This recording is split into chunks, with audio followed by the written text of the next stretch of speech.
तो वेलकम दोस्तों, मैं हूं आर्टिकल जितेंद्र। आज के वीडियो में बताने वाला हूं कि अगर पति पत्नी को मेंटेनेंस देने से बचना चाहते हैं तो मेंटेनेंस केस में स्टे जरूर ले।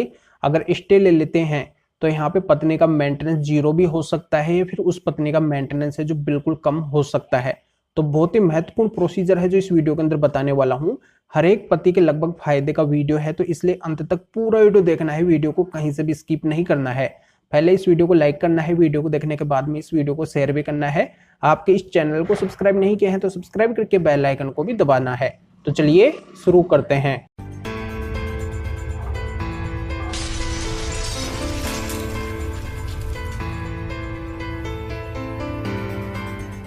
तो दोस्तों यहाँ पे मैं क्लियर कर देता हूँ कि अगर पत्नी गलत है और पति अगर उस पत्नी को मेंटेनेंस नहीं देना चाहते हैं और उस पत्नी ने अगर पति के ऊपर मेंटेनेंस का केस किया है तो उस मेंटेनेंस के केस के अंदर पति को पहले तो अपनी बात है जो मजबूती से रखनी है।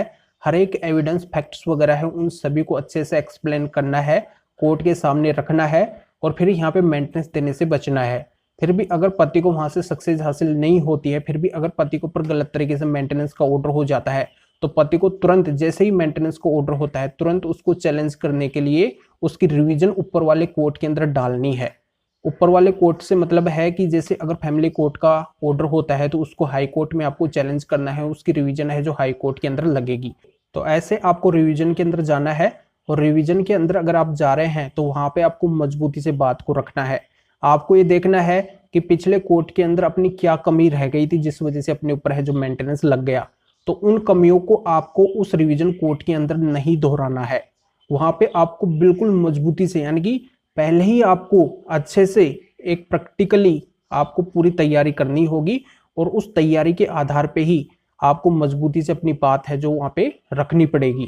ये आपकी प्लानिंग होनी चाहिए, पहले से आपको बना के चलना पड़ेगा कि अपन अगर रिवीजन में जा रहे हैं तो इस तरीके से अपने को वहां पे बात रखनी है। और जैसे ही आप वहां पे रिवीजन की एप्लीकेशन लगाते हैं, रिवीजन के लिए आप जाते हैं, तो रिवीजन के साथ में आपको स्टे लेना है, यानी कि तुरंत आपको स्टे लेना है जिससे जहां पे ऑर्डर हुआ है मेंटेनेंस का वहां पे आपको मेंटेनेंस है जो नहीं देना पड़ेगा। तो आप यहाँ पे केवल रिवीजन का एप्लीकेशन ही फाइल ना करें, रिवीजन में ही आप ना जाए, रिवीजन के साथ में आपको स्टे भी लेना है, तुरंत आपको स्टे लेना है। और स्टे आप ले लेते हैं तो वो जो ऑर्डर है वो बंद हो जाएगा, आपको मेंटेनेंस है जो वहां पे नहीं देना पड़ेगा और आपकी रिवीजन की प्रक्रिया है जो यहाँ पे चलती रहेगी। यानी कि जिस कोर्ट के अंदर आप रिवीजन के लिए जाते हैं वहां पे आपकी रिवीजन की प्रक्रिया है जो चलती रहेगी। फिर रिवीजन की प्रक्रिया के अंदर है जो आपको बातों को अच्छे से रखना है। आपको ये बताना है कि पत्नी की क्या क्या गलतियां रही है, पत्नी को मेंटेनेंस है जो क्यों नहीं मिलना चाहिए।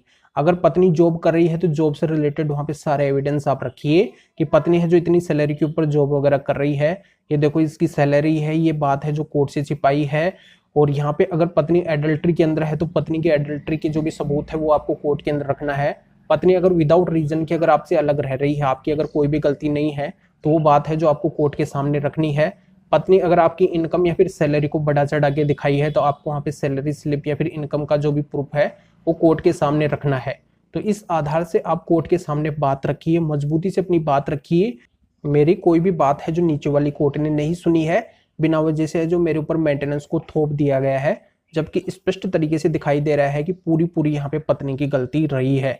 तो इस तरीके से आपको अच्छे से वहां पे अपनी बात रखनी है, जैसा आपको कन्विंस करना है अपने वकील साहब के माध्यम से। अगर आप ये सब कर लेते हैं तो पत्नी का या तो फिर मेंटेनेंस होगा जीरो या फिर मेंटेनेंस है जो बहुत कम हो जाएगा, यानी कि ना के बराबर है जो मेंटेनेंस आपके ऊपर लगेगा।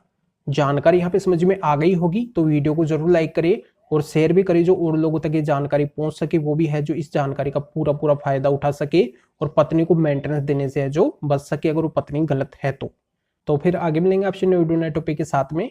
आप सभी का बहुत बहुत धन्यवाद।